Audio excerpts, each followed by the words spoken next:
مختصر کرتا ہوں کہ اب ام سلمہ کو بیٹے نے کہا کہ رسول نے کہا یہ دعا روزانہ فجر کے بعد پڑھو، اور اس دعا کا فائدہ یہ ہے کہ جو اللہ نے تمہیں امتحان میں ڈالا اللہ اس سے بہتر چیز تمہیں عطا کرے گا، بہتر، نعم البدل۔ ام سلمہ کہتی ہیں رسول کا حکم تھا، میں نے تو یہ بالکل یقین کر لی، مگر دل میں خیال تو آیا نا کہ میرا شوہر ابو سلمہ اس دنیا کا بہترین شوہر تھا، ساتھ دینے والا، محبت کرنے والا، خدمت کرنے والا، اتنی پریشانیوں میں برابر سے تعاون کرنے والا، اس سے بہتر مجھے رشتہ کہاں ملے گا؟ اور جبکہ اب میں بیوہ بھی ہوں، اور بیوہ بھی ایسی نہیں کہ 18-20 سال کی بچی بیوہ ہو گئی، 35-40 سال کی میرے جوان بچے ہو رہے ہیں، یہاں میرے لیے رشتہ کہاں آئے گا؟ لیکن پیغمبر نے کہا ہے میں نے مسلسل اس پہ عمل شروع کر دیا۔ پیغمبر کی کسی بات پہ یقین نہ آئے تب بھی عمل کیجئے، فائدہ ضرور ہوگا۔ بہت سے لوگوں کو اب تک پیغمبر کی داڑھی رکھنے کی بات پہ یقین نہیں آتا، بہت سی عورتوں کو پیغمبر کے حجاب کرنے کی بات پہ اب تک یقین نہیں آتا، بہت سے بچوں کو پیغمبر کے میوزک جو حرام والا میوزک ہے وہ چھوڑنے پہ یقین نہیں آ رہا، اور پیغمبر کی مکس گیدرنگ کی خرابی کو ایوائڈ کرنا وہ تو کسی کو یقین نہیں آ رہا۔ اچھے بھلے جن گھرانوں میں پہلے خواتین اور مردوں کے لیے شادی میں الگ انتظام تھا وہ بھی مکس گیدرنگ کی بیماری میں مبتلا ہوگا، کیونکہ پیغمبر پہ ہی یقین نہیں۔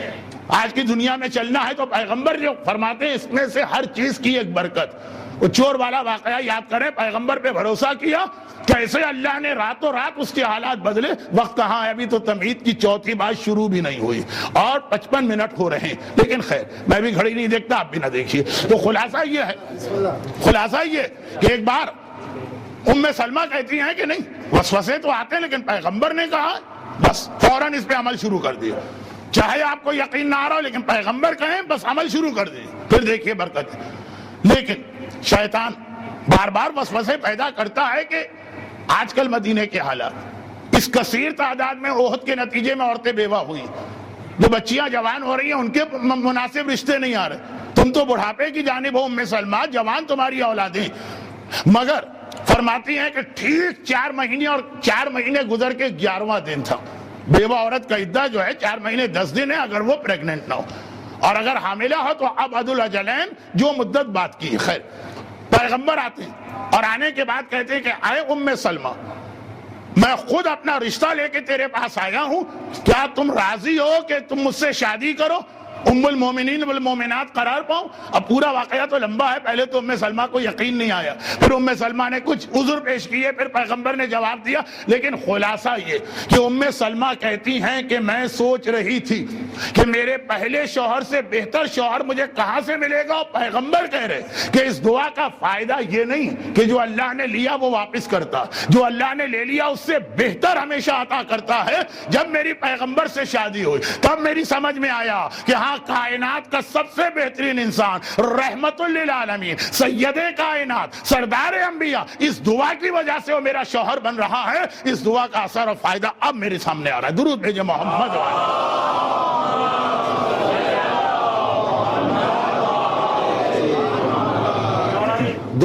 دو سال تو میں یہاں مجلس نہیں پڑھ سکا، اور 7-8 سال سے بہرحال کراچی میں میری مجلسیں کم ہو گئی۔ پاکستان کو میں نے نہیں بھولا، کراچی میں چونکہ اب میں ضرورت محسوس نہیں کر رہا ہوں، میں کراچی چھوڑ کے میں گاؤں میں جا رہا ہوں، دیہاتوں میں جا رہا ہوں، یہ نہیں مجالس کے لیے کہ پاکستان بہرحال میری نگاہ میں اہم ترین ملکوں میں سے ایک ہے جہاں خدمت دین کی جائے۔ تو لیکن اب اس وجہ سے کچھ لوگ خالی میرا نام سنا ہوا تھا وہ آج کی مجلس میں آئے ہوں گے، وہ کہہ رہے ہوں گے یہ مجلس اس کے لیے ہم آئے، اتنی زحمت ہم نے اٹھائی، اس سے جو بہتر تھا نہ آتے، وہ ابھی زیر لب دعائے نعم البدل شروع کریں کل سے انشاءاللہ۔ برادر محترم شبر رضا صاحب نے جو انتظامات کیے آپ کو اور بہتر مجالس سننے کو ملیں گی، یہ تو ان کی خواہش کیا حکم پر میں آ گیا، اور بالکل اب اختتامی مراحل پر ہوں، تمہید کی، مجلس کی نہیں تمہید کی۔ تو بات کیا ہو رہی کہ سفید رنگ میں نے دیکھا، اور ایک بار کفن والے سفید رنگ یاد آ گئے، کافور کی بو والے نہیں، کفن کے اس انداز سے مومنین کا امتحان ہونے والا ہے۔ مگر تمہید کا تیسرا جملہ یہ تھا، خون بہے گا ایک تہائی دنیا مرے گی، موتیں ہوں گی ایک تہائی دنیا، یہ نیچرل ڈیتھ نہیں، بیماریاں، بھوک کی موت کیا موت ہوتی ہے؟ جیسے کسی کو زندہ قبر میں دفن کر دیں تو جس طرح سے آہستہ آہستہ موت آتی ہے، بھوک کی موت جو پیٹ کھرچ کے انسان سمجھ کے انسان اذیت کے مرحلے سے گزر کے مرتے ہو. مگر امام کی کچھ احادیث میرے الفاظ میں وقت نہیں ہے. امام نے فرمایا مگر پھر بھی آخری زمانے کے مومنین کے لیے یہ نقصان کوئی نقصان نہیں. اتنی حدیثیں آئی ہیں کہ آخری زمانے میں ایمان ختم ہوگا سب مومن کے لیے. کہا کہ ہاتھ میں جلتی آگ لے کے آخری زمانے میں کھڑا رہنا آسان. مومن سے کہہ دو یہ آگ لو صبح سے شام کھڑے رہو, کہے گا کوئی تکلیف نہیں. اور کہا جائے گا اپنا ایمان بچا کے لے جاؤ, یہ سب سے بڑی تکلیف ہے کہ نہیں. ایک شادی آپ نہیں کر سکتے, آپ کا دل بھی چاہتا ہے اسلام کے اصولوں میں کر, نہ گھر والے چھوڑنے کو تیار, نہ رشتہ دار, نہ دوست, نہ احباب. ایک مسئلہ شریعت پہ عمل کرنا چاہے کہ ہمیں گانا نہیں سننا. جس مومن کے گھر میں جائیں گے ڈش اینٹینا لگا ہر وقت وہ چل رہا, آپ نہ چاہیں تو آپ کے بچوں کو زبردستی آرام پہ چلایا جا رہا.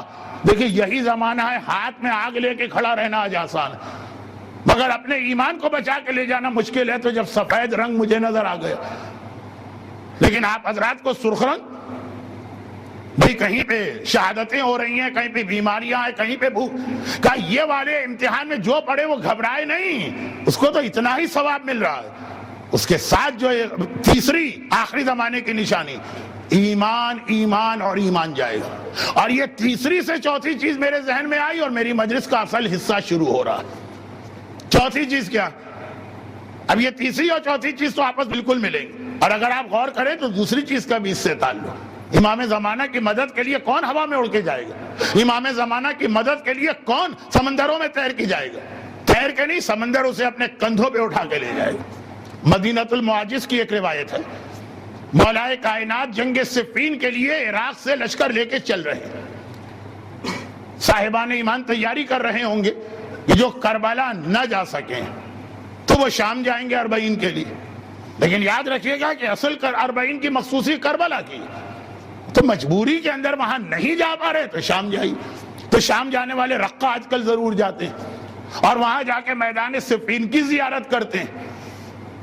مگر اسی صفین کی لڑائی کے درمیان کئی واقعات پیش آئے, وہ کوئی نہیں سنتا ہے سوائے چند لوگوں میں. ان میں ایک واقعہ ذرا میرے اپنے اسٹائل سے ہٹ کر, لیکن یہ حق ہے, یہی خیر ہے کہ لشکر جا رہا ہے. چلتے چلتے جب عراق سے شام میں اس راستے سے داخل ہوئے جو زمانے کا عام راستہ تھا, آج تو دوسرے راستے ہیں, اس زمانے کا جو راستہ تھا جس میں حلب اور رقہ بھی آتا تھا, وہ سارا عیسائیوں کی بستیاں تھیں. تو ایک جگہ قافلہ رکا دریا کے کنارے. فوجیں اور قافلے ہمیشہ دریا کے قریب روکے جاتے ہیں تاکہ پانی کی سہولت رہے. پیرس سے تو منرل واٹر آتا نہیں تھا اس زمانے کے اندر, اور کوثر کا پانی مولا منگوائے تو جسے پیرس کے پانی کی عادت ہے اسے کوثر کے پانی میں مزہ نہیں آئے گا. ہم تو دیکھتے ہیں نا, حج سے لوگ اپنے بچوں کے لیے زمزم واٹر بھی لاتے ہیں, کوک بھی لے کے آتے ہیں جو مارکیٹ سے ابھی خریدی. بچہ کوک چوک سے پیچھے گا, زمزم پی لے گا, وہ وہاں مکے سے آیا ہے باپ نے کہا. تو خیر خلاصہ یہ ہے کہ دریا کے کنارے قافلہ روکا.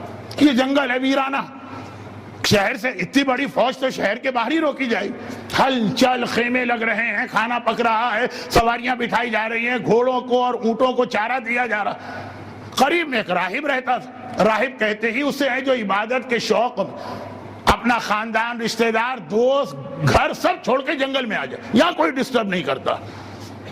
ایک دم 2-2 سال تو ان کی عمریں ہوتی تھی, 4-4 سال. ایک بار یہ شور شرابے کی آواز کتنے سالوں کے بعد اس نے سنی, باہر آ گئی. دیکھا ایک بہت بڑی فوج لشکر جرار ہے. پوچھا یہ کون ہے؟ کہا کہ یہ مسلمانوں کی فوج ہے جو جا رہی ہے جنگ کرنے, جہاد کرنے. کہا مسلمان یہ کون ہے؟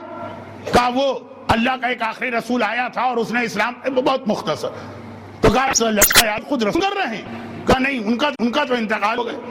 پھر کون؟ کہا رسول کا وصی